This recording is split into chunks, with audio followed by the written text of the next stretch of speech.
इस अजियत को बर्दाश्त कर रहे हैं, इस दर्द को बर्दाश्त कर रहे हैं। इज्तिमाई लाशें हमने उठाई है, जबरी गुमशुदगियों के जो लोग हैं जिन्हें जबरी गुमशुदा करते हैं उन्हें फेक इनकाउंटर्स में मारते हैं, उनकी कब्रें हमें मिलती है, किसी को तो कब्रें भी नसीब नहीं होती है।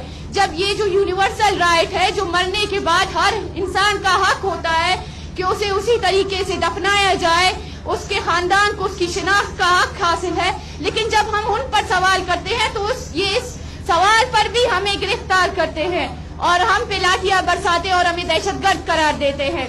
तो मैं आप सब से अपील करती हूँ, जितने भी लोग यहाँ पे बैठे हुए हैं, जितने भी साथी हजरात यहाँ पे बैठे हुए हैं, जो सियासी पार्टियां हैं, जो सियासी वर्कर्स हैं, वो आए हमारे कैंप में, इन माओं से उनका दर्द पूछे, और जो हुकूमती नुमाइंदे हैं जो पावर में हैं उनसे जाके कहें कि सुनने से कुछ नहीं होगा, मसले तो हल करना दूर की बात है और हमें पता है कि आप हल भी नहीं कर सकते, लेकिन आप अपना दिल तो बड़ा करें, आए हमसे पूछे तो सही।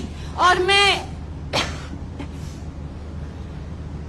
कल दोबारा जो है ना डॉक्टर मारंग और BYC के जो बाकी क़यादत है उनकी हियरिंग होगी 2 अगस्त को, और मुझे यकीन है कि ये जो अदालती निज़ाम है ये पूरा बिक चुका है।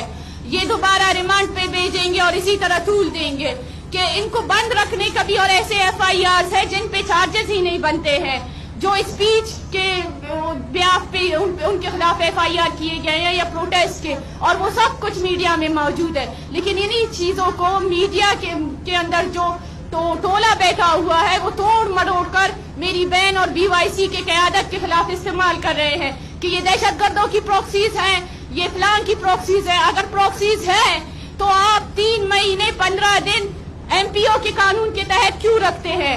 आपके पास अगर सबूत है तो आप अपनी अदालतों में पेश क्यों नहीं कर रहे हैं?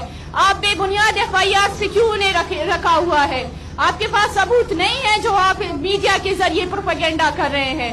अगर आप मुझे कह रहे हैं कि मैं चोर हूँ तो इस चीज को आपको साबित करना है, मुझे साबित करने की जरूरत नहीं है। तो मैं आप सब लोगों से दरख्वास्त करती हूँ कि आप लोग आए, हमारे कैंप का दौरा करें, उन माओं का दर्द सुने। शुक्रिया।